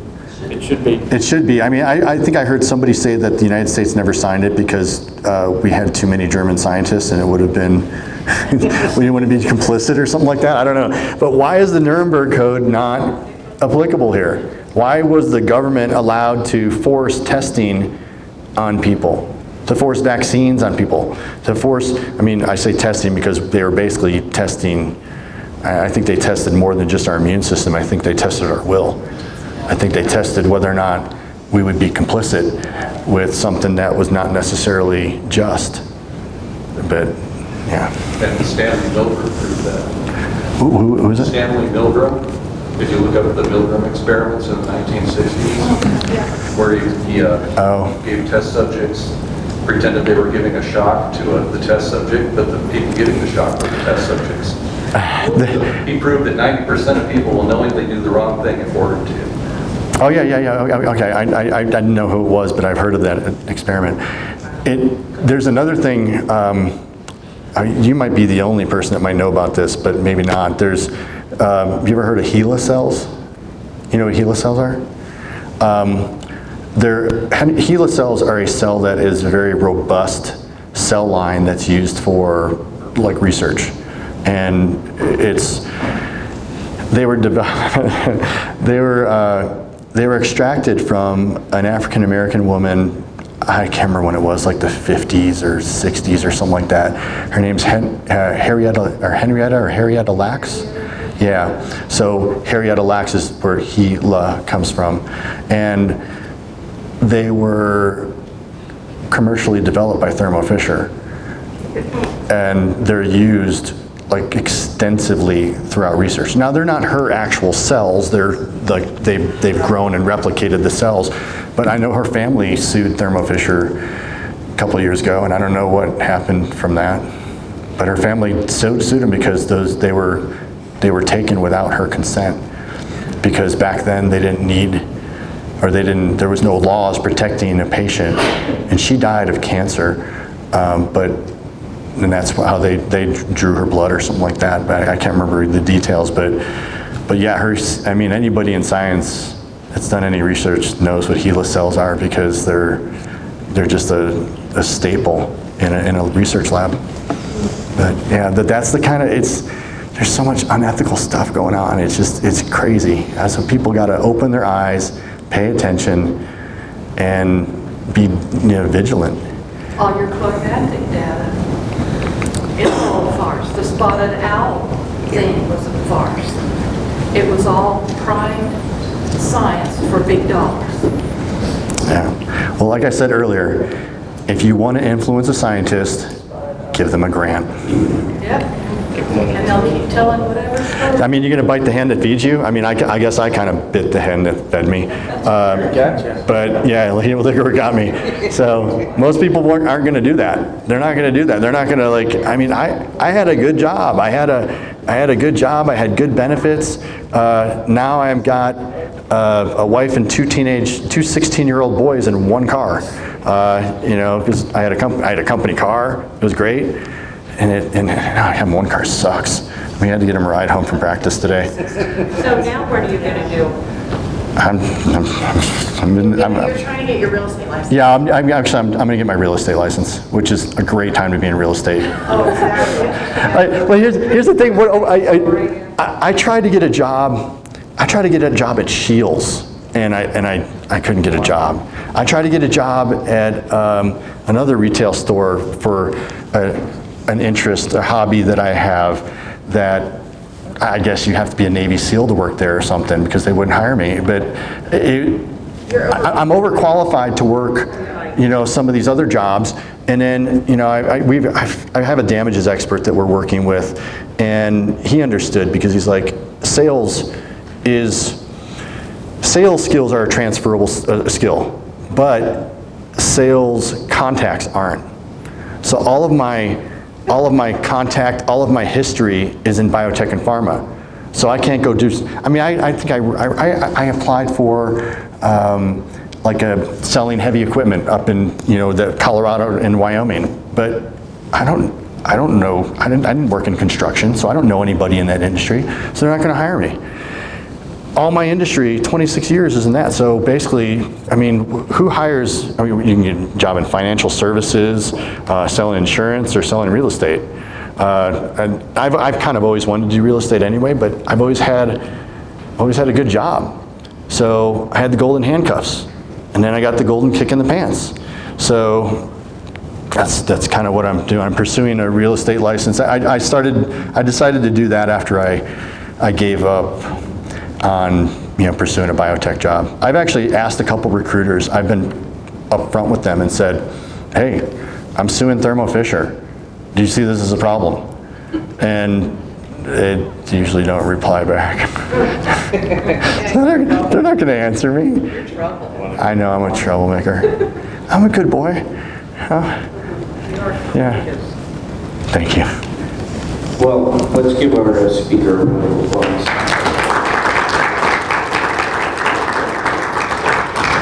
I also want to say we do have a collection bucket in the back, or it's on the table outside, so if you're heading out, you can show your support and thanks for him coming up here and taking time out of his schedule to do this for us. Also, we do have on screen his X or Twitter account.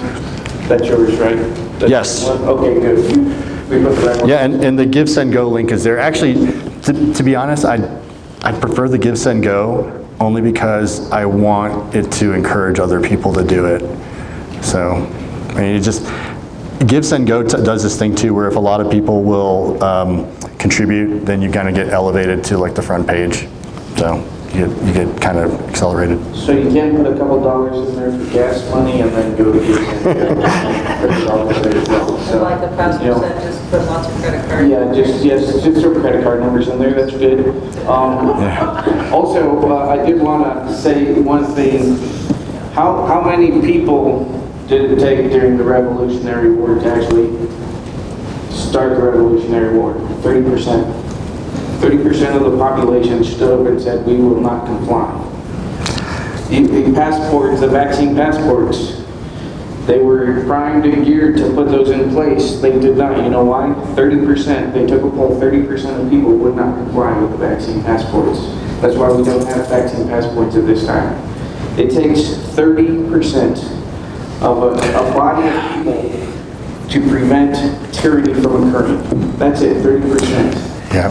So be part of the 30% that says, I will not comply. You know, I had a colleague that he had a theory, a colleague that I worked with at Thermo Fisher, he had a theory that said 20% of the people are adamantly opposed to this. 20% of the people think it's like the best thing since sliced bread. He said it's the 60% in the middle that are apathetic. That's the problem. Hot or cold? Hot or cold, like Laodicean church. So it's, what's that? Apathy is above. Yeah. Apathy, unfortunately, is also infectious. So, but you guys, nobody here is apathetic because you're here. And there's more of us. They just didn't all come tonight. That's okay. It'll be recorded, I heard. So, So spread the word, give it out. yeah. Susan has something to say. Yeah, I just want to let you guys know we're working on I just call it the health summit at this point.